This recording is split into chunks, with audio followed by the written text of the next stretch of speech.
سورۃ السجدہ، اب یہ سورہ مبارکہ آئی ہے، یہ 3 رکوعوں پر مشتمل ہے اور اس میں بڑا ردم بہت تیز ہے، اور یہ ذہن میں رکھیے گا کہ یہ حضور کی بہت محبوب صورتوں میں سے ایک صورت ہے، اس لیے کہ آپ کا یہ معمول تھا کہ آپ جمعے کے روز صبح فجر کی پہلی رکعت میں اس سورہ سجدہ کی تلاوت فرمایا کرتے تھے۔ تو جن صورتوں کے ساتھ حضور کو خاص طور پر کوئی تعلق خاطر تھا اضافی طور پر، تو اس کا ہمیں اسی سے اندازہ ہوتا ہے کہ نمازوں میں آپ جو زیادہ پڑھتے تھے، تو فجر کی نماز جمعے کے دن اس میں بالعموم آپ کا یہ معمول تھا کہ سورہ سجدہ جو ہے پوری 3 رکوع پوری جو ہے وہ پہلی رکعت میں پڑھتے تھے، اور دوسری رکعت کے اندر سورۃ الدہر، یا پھر یہ کہ کبھی کبھی ایسا ہوتا تھا کہ پہلی صورت میں سورہ جمعہ اور دوسری میں سورہ منافقون، وہ 2 رکوعوں کی صورتیں ہیں، لیکن یہ جو ہے یہ صورت خاصی طویل ہے۔ الف لام میم تنزیل الکتاب لا ریب فیہ من رب العالمین، اس کتاب کا اتارا جانا ہے کہ جس میں کوئی شک نہیں، کوئی فریب نہیں، رب العالمین کی طرف سے ہے۔ ام یقولون افتراہ، کیا یہ کہتے ہیں کہ یہ محمد نے خود گھڑ لی ہے صلی اللہ علیہ وسلم، خود لکھ لی ہے؟ بل هو الحق من ربک، نہیں، یہ الحق ہے تیرے رب کی طرف سے، لتنذر قوما ما اتاهم من نذیر، تاکہ خبردار کر دیں آپ اے نبی اس قوم کو کہ جس کے پاس کوئی نبی پہلے نہیں آیا، کوئی خبردار کرنے والا نہیں آیا۔ حضرت اسماعیل سے لے کر اور حضرت محمد تک بڑے طویل عرصے تک کوئی نبی اس نسل میں نہیں آیا، اس قوم میں نہیں آیا۔ لعلہم یہتدون، آپ خبردار کریں انہیں شاید تاکہ وہ ہدایت پائیں، شاید کہ وہ ہدایت پائیں، تاکہ وہ ہدایت پائیں۔ اللہ الذی خلق السماوات والارض وما بینہما فی 6 ایام، اللہ وہ ہے کہ جس نے پیدا کیا آسمانوں کو اور زمین کو اور جو کچھ ان دونوں کے مابین ہے 6 دنوں میں۔ ثم استوى علی العرش، پھر وہ متمکن ہو گیا تخت حکومت پر، تخت پر۔ ما لکم من دونہ من ولی، نہیں ہے تمہارے لیے اس کے مقابلے میں من ولی ولا شفیع، یہاں دون کا لفظ جو ہے مقابلے میں، اس کے خلاف، یعنی جب کہ وہ پکڑے تمہیں سزا دینا چاہے تو اس کے اس فیصلے کے کوئی آڑے نہیں آ سکتا، نہ کوئی ولی اور نہ کوئی شفیع۔ افلا تتذکرون، تو کیا تم تذکر نہیں کرتے، سمجھتے نہیں ہو، عقل سے کام نہیں لیتے؟ یدبر الامر من السماء الى الارض، وہ تدبیر کرتا ہے امر کی آسمان سے زمین کی طرف۔ ظاہر بات ہے کہ اللہ تعالیٰ کے جو فیصلے ہوتے ہیں، اور اس میں ایک تو ہے 1000 سال کا ایک نقشہ ہے جو اللہ بناتا ہے، پلاننگ ہے، جو اللہ کا ایک دن ہے، لیکن یہ کہ ہمارے حساب سے جو 1 سال ہے اس کے لیے بھی جو ليلۃ القدر آتی ہے، وہ در حقیقت وہ اس سال کا بجٹ سیشن ہے کہ اس 1000 سال میں سے اس سال کے اندر کیا کیا ہونا ہے۔ تو اس طریقے سے اللہ تعالیٰ کا جو عالمی حکومت کا نظام ہے اس میں اس طریقے کی پلاننگ ہے۔ یدبر الامر من السماء الى الارض، وہ تدبیر کرتا ہے اپنے امر کی آسمان سے زمین کی طرف، فرشتے اترتے ہیں احکام کو لے کر کہ اب یہ کام یہاں پر ہونے ہیں، یہ امپلیمنٹیشن ہونی ہے۔ ثم یعرج الیہ، پھر وہ چڑھتا ہے اس کی جانب، جب یہ کام ہو گئے تو رپورٹیں جو ہے وہ اللہ تعالیٰ کی جناب میں پھر پیش ہونے کے لیے جا رہی ہیں، فی یوم، اور یہ سارا معاملہ ہے ایک دن میں، مقدارہ 1000 سنۃ مما تعدون، جس کی مقدار ہے تمہارے حساب سے جو تم گنتی کرتے ہو تو 1000 برس۔ اب یہ سورہ حج میں بھی یہ آیت آ چکی ہے، ان یوما عند ربک کالف سنۃ مما تعدون، تیرے رب کا ایک دن جو ہے وہ تمہارے حساب کے 1000 سال کے برابر ہے۔ اور یہاں پر بھی یہ آ گیا کہ یہ تدبیر امر کے سلسلے میں اس کائنات میں جو بھی اللہ تعالیٰ کا فیصلہ ہوتا ہے تو وہ ہر 1000 سال کے لیے اس کا ایک نقشہ بن جاتا ہے۔ ذالک عالم الغیب والشہادۃ، وہ ہے، وہ ہستی ہے جاننے والی ہر چھپی چیز کی اور ہر سامنے کی چیز کی، العزیز جو زبردست ہے، الرحیم رحم فرمانے والی ہے۔ الذی احسن کل شیء خلقہ، جو شے بھی اس نے بنائی بہت خوبصورت بنائی، بہت عمدہ بنائی، اس کی خلقت میں کوئی نقص تم نہیں دکھا سکتے، کہیں کوئی کوتاہی نہیں دکھا سکتے۔ وبدأ خلق الانسان من طین، اور انسان کی تخلیق کا آغاز کیا گارے سے۔ یہ تخلیق کا آغاز تو گارے سے ہوا، یا تو یہ کہ وہ آدم کی تخلیق جو ہے وہ جو جن مراحل سے ہو کر گزری ہے اس کو ہم کئی دفعہ دیکھ چکے ہیں، یا جیسے کہ میں نے سورہ مومنون کے شروع میں عرض کیا کہ خود ہر انسان کی جو تخلیق ہو رہی ہے اس کا بھی اصل تو جو ہے کہ باپ کے جسم میں جو نطفہ بن رہا ہے تو وہ بھی تو ظاہر بات ہے کہ زمینی جو غذا ہے اور وہ مٹی ہی کی کشید جو ہے وہی چیزیں ہیں کہ جس کے ذریعے سے وہ اس کا نطفہ بنتا ہے۔ لیکن اس کے بعد ثم جعل نسلہ من سلالۃ من ماء مہین، پھر یہ جو نسل چلی ہے آدم کی علیہ الصلوۃ والسلام، اب یہ چلی ہے اس بے قدر پانی کی، نچڑا ہوا پانی جو ہے سلالۃ من ماء مہین، اس سے اب یہ نسل آگے چل رہی ہے۔ پہلا مرحلہ آدم کا مٹی سے آدم تک، اب آدم سے آگے جو تناسل کا معاملہ چل رہا ہے، نو انسانی کا ریپروڈکشن جس نظام سے ہو رہی ہے، اس کا یہ نسل جو ہے اس میں یہ ذریعہ بن رہا ہے۔ ثم سواہ ونفخ فیہ من روحہ، اب یہاں سما جو آ رہا ہے گویا کہ نسل انسانی میں سے جو بھی کوئی ایک بچہ جو ہے اس کو اللہ تعالیٰ اس کی نوک پلک سنوار دیتا ہے، ونفخ فیہ من روحہ، اور اس میں پھر پھونکتا ہے اپنی روح میں سے۔ یہ میں عرض کر چکا ہوں کہ یہ حدیث نبوی سے جو بڑی پختہ حدیث ہے حضرت عبداللہ ابن مسعود رضی اللہ تعالیٰ عنہ سے، اس میں یہ ہے کہ 40 دن نطفے کی شکل ہے، 40 دن مضغہ ہے، بلکہ درمیان میں علقہ ہے، اور پھر 120 دن کے بعد اللہ تعالیٰ فرشتے کو بھیجتا ہے جو اس میں روح پھونکتا ہے۔ وَنَفَخَ فِيهِ مِن رُوحِهِ وَجَعَلَ لَكُمُ السَّمْعَ وَالْأَبْصَارَ وَالْأَفْئِدَةَ، اور اس نے تمہارے لیے بنا دیے کان بھی اور آنکھیں بھی، اور تمہیں عقل بھی دی ہے، یا دل بھی، جو بھی چاہے کہہ لیں، اس لیے کہ دل کی بھی ایک عقل ہے اور ایک عقل حیوانی ہے۔ قَلِيلًا مَا تَشْكُرُونَ، بہت ہی کم ہے جو شکر تم کرتے ہو۔ وَقَالُوا أَإِذَا ضَلَلْنَا فِي الْأَرْضِ أَإِنَّا لَفِي خَلْقٍ جَدِيدٍ، اور یہ کہتے ہیں کہ جب ہم زمین میں گم ہو جائیں گے، رل مل جائیں گے، مٹی ہو کر مٹی میں مل جائیں گے، تحلیل ہو جائیں گے، اور آج کا کوئی نوجوان کہے گا جب کہ اس کے تو ایٹم جو ہے وہ بھی منتشر ہو گئے، اس کے الیکٹرانز بھی پتہ نہیں کہاں سے کہاں گئے، اب اسی کے جسم سے کھاد بن گئی ہے، وہ اس کا جسم کھاد بن گیا ہے، اور وہ کھاد جو ہے وہ پلانٹس کے اندر آ گئی ہے، اور وہ پلانٹس جو ہے وہ بکری نے کھا لیے ہیں، اور بکری سے کہیں سے کہاں پہنچ گئے، کیسے جمع ہوں گے اس کے اجزاء۔ وَقَالُوا إِذَا ضَلَلْنَا فِي الْأَرْضِ، جب ہم زمین کے اندر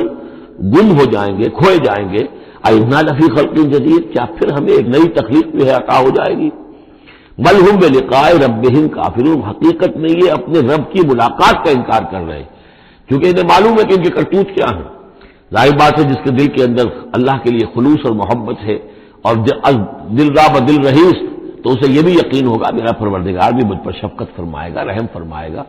آپ اگر مخلص ہیں اللہ کے ساتھ تو اللہ تعالیٰ کی طرف سے بھی رحمت کی امید ہوگی، تو پھر تو انسان ملنا چاہے گا۔ یہ لوگ انکار کرنا چاہتے ہیں اللہ سے ملاقات کا، اعتراض یہ کر رہے ہیں کیسے ہو سکتا ہے، کیسے پیدا ہو سکتے ہیں، حالانکہ بے وقوف یہ دیکھیں کہ اگر تمہیں وہ پہلی مرتبہ پیدا کر سکتا ہے تو دوبارہ پیدا کرنا کیسے مشکل ہوگا۔ تو تمہیں پہلے بھی پیدا کیا، زمین ہی سے اجزاء آئے ہیں، سارے ایٹمز وہیں سے آئے ہیں، وہیں سے ہو کر تمہارے وجود جو ہے وہ بنا ہے۔ قُلْ يَتَوَفَّاكُم مَلَكُ الْمَوْتِ الَّذِي وُكِّلَ بِكُم، کہہ دیجئے کہ تمہیں قبض کر لے گا وہ فرشتہ جو موت کا فرشتہ ہے، جو تم پر مقرر کر دیا گیا ہے۔ ثم إِلَىٰ رَبِّكُمْ تُرْجَعُونَ، پھر تم اپنے رب کی طرف لوٹا دیے جاؤ گے۔ وَلَوْ تَرَىٰ إِذِ الْمُجْرِمُونَ نَاكِسُو رُءُوسِهِمْ، اور کاش کہ تم دیکھ سکو وہ منظر جبکہ یہ مجرم کھڑے ہوں گے سر ڈالے ہوئے اپنے پروردگار کے سامنے، ربنا ابصرنا وسمعنا، وہ کہیں پروردگار اب ہم نے دیکھ لیا، حقیقت ہم پر منکشف ہو گئی، اب ہم نے سن لیا، ہر بات جو ہے ہم نے پا لی، فرجینا، تو ایک دفعہ ہمیں دنیا میں لوٹا دے، نعمل صالحا، اب ہم نیک عمل کریں گے، انا موقنون، اب ہمیں یقین آ گیا، ایمان کیا، ایمان سے بھی آگے کی بات، اب تو پورا یقین ہمیں حاصل ہو گیا۔ وَلَوْ شِئْنَا لَآتَيْنَا كُلَّ نَفْسٍ هُدَاهَا، اگر اسی طرح ہم نے ہدایت دینی ہوتی پردے اٹھا کر تو دنیا ہی میں ہم سب کو جو ہے ہدایت دے دیتے۔ اب فائدہ جو ہے اب ایمان لانے کا کوئی فائدہ نہیں ہے، اب تو جزا کا وقت ہے، یہ اب وہ امتحان کا وقت ختم ہو چکا۔ وَلَوْ شِئْنَا لَآتَيْنَا كُلَّ نَفْسٍ هُدَاهَا وَلَٰكِنْ حَقَّ الْقَوْلُ مِنِّي، لیکن میری طرف سے تو یہ میرا فیصلہ جو ہے یہ ثابت ہو چکا ہے، پختہ ہے، صادر ہو چکا ہے، لَأَمْلَأَنَّ جَهَنَّمَ مِنَ الْجِنَّةِ وَالنَّاسِ أَجْمَعِينَ، کہ میں جہنمی تو میں نے بنائی ہے نا، آخر اس کے لیے بھی مجھے ایندھن چاہیے، تو اب تو یہ کہ تم لوگ اس کا ایندھن بنو گے، اب تو میں جنات اور انسان جو بھی تھے، جو باغی تھے ہمارے، اب ان کو اس جہنم کے اندر جھونک کر رہیں گے۔ فَذُوقُوا بِمَا نَسِيتُمْ لِقَاءَ يَوْمِكُمْ هَٰذَا، اب چکھو ذرا مزہ اس چیز کا جو تم نے آج کے دن کی ملاقات کا انکار کیا یا اسے نظر انداز کیے رکھا۔ اِنَّا نَسِينَاكُمْ، ہم نے بھی اب تمہیں نظر انداز کر دیا، اب ہم سے بات نہ کرو، لَا تُكَلِّمُونَ، اب ہم مجھ سے بات نہ کرو۔ وَذُوقُوا عَذَابَ الْخُلْدِ بِمَا كُنتُمْ تَعْمَلُونَ، اور جو کچھ تم کرتے رہے اس کی پاداش میں اب ہمیشگی والا عذاب چکھو۔ اِنَّمَا يُؤْمِنُ بِآيَاتِنَا الَّذِينَ إِذَا ذُكِّرُوا بِهَا، ایمان رکھنے والے تو ہماری آیات پر وہ لوگ ہیں کہ جب انہیں ہماری آیات کے ذریعے سے تذکیر کی جاتی ہے، نصیحت کی جاتی ہے، انہیں سنائی جاتی ہے، خروا سجدا، وہ سجدے میں گر پڑتے ہیں، وہ سبحوا بحمد ربہم، اور وہ اپنے پروردگار کی حمد کے ساتھ تسبیح کرتے ہیں، وہم لا یستکبرون، اور وہ گھمنڈ نہیں کرتے، تکبر نہیں کرتے۔ یہ آیت سجدہ ہے۔ تتجافی جنوبہم عن المضاجع، رات کے اوقات میں ان کے پہلو بستروں سے دور رہتے ہیں، علیحدہ رہتے ہیں رات کو، یبیتون لربہم سجدا وقیاما، ایک تو وہ شخص ہے کہ ساری رات پاس ہوتا رہتا ہے، اور ایک وہ ہے کہ جو وقفے وقفے سے اٹھتا ہے، اللہ کو یاد کرتا ہے، کبھی کھڑا ہے کبھی سجدہ کر رہا ہے۔ تو ان کے پہلو جو ہے وہ ان کے بستروں سے علیحدہ رہتے ہیں، یدعون ربہم خوفا وطمعا، اپنے رب کو پکارتے رہتے ہیں، دعا کرتے رہتے ہیں اپنے رب سے، خوف کے ساتھ بھی اور طمع کے ساتھ بھی۔ انہیں امید بھی ہوتی ہے، لالچ بھی ہوتا ہے کہ اللہ تعالیٰ رحم فرمائے، مغفرت فرمائے، لیکن ڈر بھی رہتا ہے کہ کہیں ہماری پکڑ نہ ہو جائے۔ وَمِمَّا رَزَقْنَاهُمْ يُنْفِقُونَ، اور جو کچھ ہم نے انہیں دیا ہے اس میں سے پھر وہ خرچ کرتے ہیں ہماری رضا جوئی کے لیے۔ فَلَا تَعْلَمُ نَفْسٌ مَّا أُخْفِيَ لَهُم مِّن قُرَّةِ أَعْيُنٍ، تو کسی جان کو نہیں معلوم، کسی انسان کو نہیں معلوم کیا کچھ چھپایا گیا ہے ان کے لیے ان کی آنکھوں کی ٹھنڈک کے واسطے، یعنی جنت میں ہم نے کیا کچھ چھپایا ہوا ان کے لیے کوئی نہیں جانتا۔ فَلَا تَعْلَمُ نَفْسٌ، کوئی نہیں جانتا۔ اسی مضمون کو اصل میں حضور نے ادا کیا ہے کہ مَا لَا عَيْنٌ رَأَتْ وَلَا أُذُنٌ سَمِعَتْ وَمَا خَطَرَ عَلَىٰ قَلْبِ بَشَرٍ، باقی جو چیزیں بیان کی گئی ہیں ان کے بھی اصل حقیقت تو وہاں کھلے گی، لیکن پھر بھی یہ تو ابتدائی نزول ہے، پہلی مہمان نوازی ان چیزوں سے ہے جن کا کہ قرآن مجید میں ذکر ہے، جن کو کہ ہم سمجھ سکتے ہیں۔ اصل نعمتیں جو جنت کی ہے وہ تو یہ فلا تعلم نفس، کوئی نہیں جانتا کیا کچھ چھپایا گیا ان کے لیے، اللہ تعالیٰ نے کیا کچھ تیار کر کے رکھا ہوا ہے ان کی آنکھوں کی ٹھنڈک کا سامان۔ جزاء بما كانوا يعملون، وہ بدلہ ہوگا ان کے اعمال کا۔ افمن كان مؤمنا كمن كان فاسقا، تو بڑا ایک شخص کہ جو مومن ہے کیا وہ ایسا ہو جائے گا جیسے فاسق ہو؟ کیا ان کا انجام برابر ہوگا؟ لا یستوون، نہیں وہ برابر نہیں ہو سکتے۔ اما الذین آمنوا وعملوا الصالحات، یقیناً وہ لوگ جو ایمان لائے اور جنہوں نے نیک عمل کیے، فلہم جنات المأویٰ، ان کے لیے تو وہ باغات ہیں جہاں ان کو ٹھکانہ دیا جائے گا۔ نزلا بما كانوا يعملون، اور یہ ہوگی ان کی ابتدائی مہمان نوازی۔ نزول عربی میں کہتے ہیں مہمان جیسے آئے، نزیل اترا ہے وہ اپنی سواری سے، گھوڑے سے آیا ہے، اونٹ پر آیا ہے، آپ کے دروازے کے سامنے آ کر وہ اترا ہے، اونٹ کو بٹھایا ہے اس سے اترا ہے، یا آج کار سے اتر رہا ہے، تو اب یہ نزیل ہے اس وقت۔ اس نزیل کے لیے نزول فوری طور پر، موسم کے اعتبار سے ٹھنڈا ہے یا گرم ہے، آپ فوری طور پر لاتے ہیں، یہ نزول ہے۔ پھر وہ اب آپ کے پاس ٹھہر گیا ہے، آپ نے اس کے لیے کمرے کا بندوبست کیا ہے، وہ وہاں پر اس نے استراحت کی ہے، اب آپ نے اہتمام کے ساتھ اس کے لیے کھانا تیار کروایا، یہ ہے ضیافت، ضیف اب بنا ہے وہ، تو جیسے آیا ہے وہ نزیل ہے، اور جب گھر میں آپ کے ٹھہر گیا تو اب ضیف ہے، وہ پھر ضیافت ہوگی۔ تو وہ چیزیں جو ہے مالا عین رات ولا اذن سمعت وما خطر علی قلب بشر، یہ اصل میں ضیافت خداوندی ہے، اور یہ نزول ہے جس کا ذکر قرآن مجید میں اس تفصیل سے آیا ہے۔ وَأَمَّا الَّذِينَ فَسَقُوا فَمَأْوَاهُمُ النَّارُ، اور جو لوگ سرکش تھے اور جنہوں نے نافرمانی کی تھی ان کا ٹھکانہ آگ ہے۔ كُلَّمَا أَرَادُوا أَن يَخْرُجُوا مِنْهَا، جب بھی وہ چاہیں گے کہ وہاں سے نکل بھاگیں، أُعِيدُوا فِيهَا، پھر انہیں اسی میں لوٹا دیا جائے گا۔ وَقِيلَ لَهُمْ ذُوقُوا عَذَابَ النَّارِ الَّذِي كُنتُمْ بِهِ تُكَذِّبُونَ، اور ان سے کہا جائے گا چکھو مزہ اس عذاب کا، آگ کے عذاب کا جس کو تم جھٹلاتے رہے تھے۔ وَلَنُذِيقَنَّهُم مِّنَ الْعَذَابِ الْأَدْنَىٰ دُونَ الْعَذَابِ الْأَكْبَرِ لَعَلَّهُمْ يَرْجِعُونَ، یہ ہے آیت نمبر 21 اس سورہ مبارکہ کی، اور آیت نمبر 41 تھی سورہ الروم کی۔ ظہر الفساد فی البر والبحر بما کسبت ایدی الناس لیذیقہم بعض الذی عملوا لعلہم یرجعون، ہم لوگوں کے کرتوتوں کے کچھ اعمال کی سزا دنیا میں دے دیتے ہیں، شاید کہ یہ جاگ جائیں، ہوش میں آ جائیں اور یہ لوٹ آئیں، پلٹ آئیں، توبہ کریں۔ یہاں فرمایا ہم لازماً انہیں چکھائیں گے مزہ چھوٹے عذاب کا، ادنا، عذاب الادنا، دون العذاب الاکبر، اس بڑے عذاب سے پہلے لعلہم یرجعون، شاید کہ یہ جاگ جائیں، شاید کہ ہوش میں آ جائیں، شاید کہ لوٹ جائیں، شاید کہ توبہ کریں۔ یہ بات جو ہے آ چکی ہے کہ رسول جب بھی بھیجے جاتے تھے تو اللہ تعالیٰ کی طرف سے اس قسم کی تنبیہات کا سلسلہ آتا تھا تاکہ لوگ بیدار ہوں۔ وَمَنْ أَظْلَمُ مِمَّنْ ذُكِّرَ بِآيَاتِ رَبِّهِ ثُمَّ أَعْرَضَ عَنْهَا، اس سے بڑھ کر ظالم کون ہوگا جس کو نصیحت کی گئی اب اس کے رب کی آیات کے حوالے سے پھر بھی اس نے اعراض کیا۔ یعنی ایک تو نصیحت کوئی کر رہا ہے وہ اپنا جو فلسفہ بھگار رہا ہے یا کوئی اپنی عقل لڑا رہا ہے، اپنی منطق لڑا رہا ہے، ایک یہ کہ اللہ کی آیات کے ذریعے سے تذکیر کر رہا ہے، پھر بھی اس سے اعراض کرے۔ ثم أعرض عنها إنا من المجرمين منتقمون، ایسے مجرموں سے تو ہم انتقام لے کر رہیں گے۔ وَلَقَدْ آتَيْنَا مُوسَى الْكِتَابَ فَلَا تَكُنْ فِي مِرْيَةٍ مِّن لِقَائِهِ، اور ہم نے موسیٰ کو کتاب دی تھی، اور یہ جملہ متردہ بیچ میں آیا ہے کہ اے نبی آپ بالکل شک میں نہ رہیے اس کی ملنے سے یا اس کی ملاقات کے۔ اس کا ایک ترجمہ یہ کیا گیا ہے کہ شب معراج میں حضرت موسیٰ سے بھی حضور کی ملاقات ہوئی تھی، تو اس کی طرف اشارہ ہے کہ آپ کی جو ملاقات ہوئی تھی وہ موسیٰ ہی سے ہوئی تھی، اس میں کوئی شک نہ کیجیے۔ لیکن زیادہ جو قرین قیاس ہے جو سیاق و سباق کے ساتھ مناسبت رکھتا ہے وہ یہ ہے، تو اے نبی آپ بالکل کوئی شک نہ رکھیں اس بات میں کہ جو کتاب موسیٰ کو دی گئی تھی وہ واقعتاً اللہ کی طرف سے تھی، کتاب کا ملنا اللہ کی طرف سے تھا، اور اس قرآن کا ملنا جو آپ کو ملی ہے یہ بھی اللہ کی طرف سے ہے، اور حضور سے خطاب کرتے ہوئے بھی در حقیقت یہاں پر روح سکون جو ہے وہ لوگوں سے ہے کہ تم کوئی شک نہ کرو کہ تورات اللہ نے ہی دی تھی حضرت موسیٰ کو، اور قرآن اللہ ہی نے دیا ہے محمد کو صلی اللہ علیہ وسلم۔ وجعلناہ ھدی لبنی اسرائیل، اور اس کو ہم نے ٹھہرایا تھا، بنا دیا تھا ہدایت، رہنمائی بنی اسرائیل کے لیے۔ وجعلنا منہم ائمۃ یہدون بامرنا لما صبروا، اور ان میں سے پھر ہم نے ایسے امام اٹھائے، پیشوا اٹھائے، رہنما اٹھائے کہ جو لوگوں کو ہمارے حکم سے وہ ہدایت کرتے تھے، رہنمائی کرتے تھے، تورات کی تعلیم کرتے تھے، تورات کو سمجھاتے تھے، نیکی کا حکم دیتے تھے، امر بالمعروف نہی منکر کرتے تھے، لما صبر۔ لیکن یہ کام وہ کر سکتے تھے جب خود صبر کی روش اختیار کر لیں۔ اگر آدمی اپنی تمام توانائیاں اور قوتیں زیادہ سے زیادہ عیش، زیادہ سے زیادہ دولت جمع کرنے پر کرے گا تو وقت کہاں سے لائے گا ان کاموں کے لیے؟ اور اس کام کے لیے تو ظاہر بات ہے آپ کو بدی پر کسی کو روکنا ہے، ٹوکنا ہے، نہیں منکر کرنا ہے تو کوئی صبر بھی کرنا پڑے گا، کوئی مصیبت بھی آئے گی، کوئی تکلیف بھی آئے گی، کوئی آپ کو ستائے گا بھی، گالیاں دے گا، اور اگر حکومت کے خلاف آپ نے کوئی بات کہی ہے تو حکومت آپ کو سزا دے گی،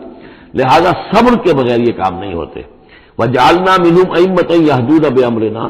اب ہر شخص کے ہم میں سے یہ خواہش پیدا ہونی چاہیے کہ اللہ تعالیٰ ہمیں بھی، اگر بنی اسرائیل میں سے اللہ تعالیٰ نے بہت سے لوگ ایسے اٹھا دیے جن کی یہ تعریف کی جا رہی ہے، جعلنا منہم ائمۃ یہدون بامرنا لما صبروا، اللہ تعالیٰ ہمیں توفیق دے کہ ہم بھی اس امت مسلمہ میں اسی کام کے کرنے والے بن جائیں، تاکہ لوگوں کو خیر کی طرف بلائیں، حق کی طرف دعوت دیں، لیکن اس کے لیے اپنے لیے صبر اختیار کرنا ضروری ہے۔ کم سے کم اپنا جو ہے اسٹینڈرڈ آف لیونگ رکھیں، تاکہ یہ کہ ہم اپنا وقت اسپیئر کر سکیں، جس کو تبلیغی بھائی کہتے ہیں تفریغ الاوقات، اوقات فارغ نہیں کریں گے اپنے،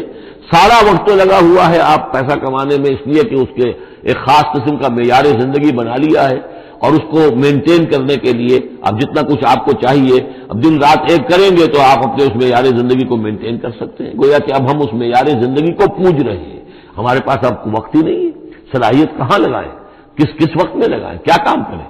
لیکن صبر کی روش ہوگی اور پھر قرآن مجید کے ساتھ وہ تعلق ہوگا تو پھر انشاءاللہ تعالی اللہ تعالیٰ نے انسان میں بڑی صلاحیتیں رکھی ہیں، بڑی قوتیں رکھی ہیں، مسجود ملائک بنایا ہے، اللہ کے کریشن کا کلائمیکس ہے یہ، تو اللہ تعالیٰ کی یوں سمجھیے کہ تخلیق کا نقطۂ عروج ہے، تو اس کے اندر صلاحیتیں ہیں،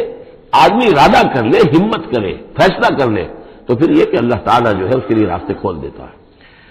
وجعلنا منہم ائمۃ یہدون بامرنا لما صبروا وکانوا بآیاتنا یوقنون، ایک تو یہ کہ صبر کرے اور ہماری آیات کے اوپر پورا یقین ہو، ان ربک هو یفصل بینہم یوم القیامۃ فیما کانوا فیہ یختلفون، یقیناً آپ کا رب فیصلہ کرے گا ان کے مابین قیامت کے دن ان تمام چیزوں میں جن میں یہ اختلاف کر رہے تھے۔ اولم یہد لہم کما اہلکنا من قبلہم من القرون یمشون فی مساکنہم، کیا ان کے لیے یہ بات کافی نہیں ہوئی ان کی رہنمائی کے لیے، ان کو سبق دکھانے کے لیے کہ ان سے پہلے ہم نے کتنی ہی بستیوں کو اور کتنی ہی نسلوں کو جو ہے ہلاک کیا ہے، کہ وہ جو پھرتے تھے اپنی مساکن میں، اپنے شہروں میں، اور ایک مفہوم یہ کہ جن میں اب یہ پھر رہے ہیں، یہ جاتے ہیں اور سمود کی بستیوں کے پاس سے گزرتے ہیں، اور آج ہی بتایا گیا ہے کہ اخبار میں وہ خبر آئی ہے کہ کوئی برطانوی محققین انہوں نے وہ ڈیڈ سی میں اس کے ساحل کے ساتھ ہی اور پانی کے نیچے وہ آثار موجود ہیں اس شہر کے کہ جس کی طرف حضرت لوط علیہ السلام کو بھیجا گیا تھا۔ تو خبر میں یہ ہے کہ قرآن اور تورات کی جو بات ہے اس کی تصدیق ہو گئی ہے، لیکن وہ بستی جو ہے میرا بھی پہلے بھی میرا گمان یہی تھا کہ وہ جو ہے اصل میں سمندر کے اندر آ چکی ہے، اور شاید اسی لیے ڈیڈ سی اس کا نام ہو کہ پورے شہر جو ہیں بڑے ہوئے وہ اس کے اندر دھس گئے ہیں، اور گویا کہ سب کے سب اسی کے اندر جو ہے ان کی قبر بن گئی ہے، وہ پانی کی قبر کے اندر وہ دفن ہوئے ہیں۔ بہرحال یہ تمام چیزیں جو ہیں تم پھرتے ہو، آتے ہو، جاتے ہو، انہی لوگوں کے مساکن کے اندر تم پھر رہے ہو، ان فی ذلک لآیات فلا یسمعون، اس میں یقیناً نشانیاں ہیں تو کیا تم عقل سے کام نہیں لیتے، سنتے نہیں ہو؟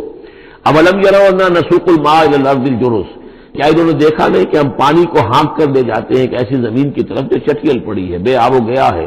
فنخرج به زرعا تاکل منه انعامهم وانفسهم، پھر ہم اس کے ذریعے سے اس پانی میں کھیتی اگا دیتے ہیں کہ جس میں سے کھاتے ہیں ان کے مویشی بھی اور خود یہ بھی۔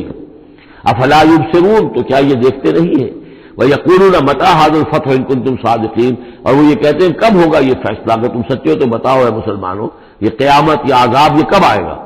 قل یوم الفتح لا ينفع الذین کفروا ایمانہم، کہہ دیجئے وہ جو فیصلے کا دن ہوگا پھر اس دن کافروں کا ایمان لانا ان کے لیے ہرگز مفید نہیں ہوگا۔ ایمان لانا غیب میں اب، جبکہ وہ حقائق جو ہیں وہ غیب کے پردے میں چھپے ہوئے ہیں، تب وہ مفید ہے، لیکن جب فیصلہ ہو جائے گا اور جب تمام حقائق جو ہیں وہ نگاہوں کے سامنے آ جائیں گے، یوم الفتح لا ينفع الذین کفروا ایمانہم ولا هم ينظرون، اور پھر انہیں کوئی مہلت نہیں ملے گی کہ اب وہ کوئی توبہ کر لیں یا کوئی اپنی اصلاح کر لیں۔ فاعرض عنہم، تو اے نبی آپ ان سے اعراض فرمائیے، ان سے درگزر کیجئے، ان کی باتوں پر زیادہ نہ جائیے۔ منتظر انہم منتظرون، آپ بھی انتظار کیجئے اور یہ بھی انتظار کر رہے ہیں۔ بارک اللہ لی و لکم فی القرآن العظیم ونفعنی وإیاکم بالآیات والذکر الحکیم۔